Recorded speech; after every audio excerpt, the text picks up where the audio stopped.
மெய்ப்பனின் மெழுகுவர்த்தி என்று அழைக்கப்படுகிறது. மெசியாவின் பிறப்பு நற்செய்தியை அறிந்த மெய்ப்பர்கள் மகிழ்ச்சி அடைந்ததை இம்மெழுகுவர்த்தி நமக்கு கூறுகிறது.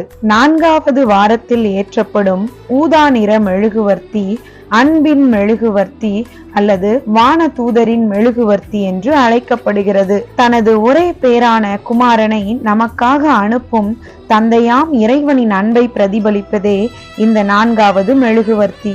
மேலும் ஊதா நிறம் இந்த பூமியில் கடவுளின் புதிய ராஜ்யத்திற்காக ஆவலுடன் காத்திருக்க வழிவகுக்கிறது. கிறிஸ்துவின் பிறப்பை தெரிவிக்க 5வதாக வெள்ளை நிற மெழுகுவர்த்தி ஏற்றப்படுகிறது. இது கிறிஸ்துவின் மெழுகுவர்த்தி என்று அழைக்கப்படுகிறது. இது கிறிஸ்துமஸ் திருநாள் அன்று ஏற்றப்படும் மெழுகுவர்த்தி ஆகும். திருவருகை காலத்திற்குள் காலடி வைக்கும் நாம் இறைமகனின் வருகைக்காக நம்மை தயார்படுத்துகின்ற காலம் இது. விழித்திருந்து நம்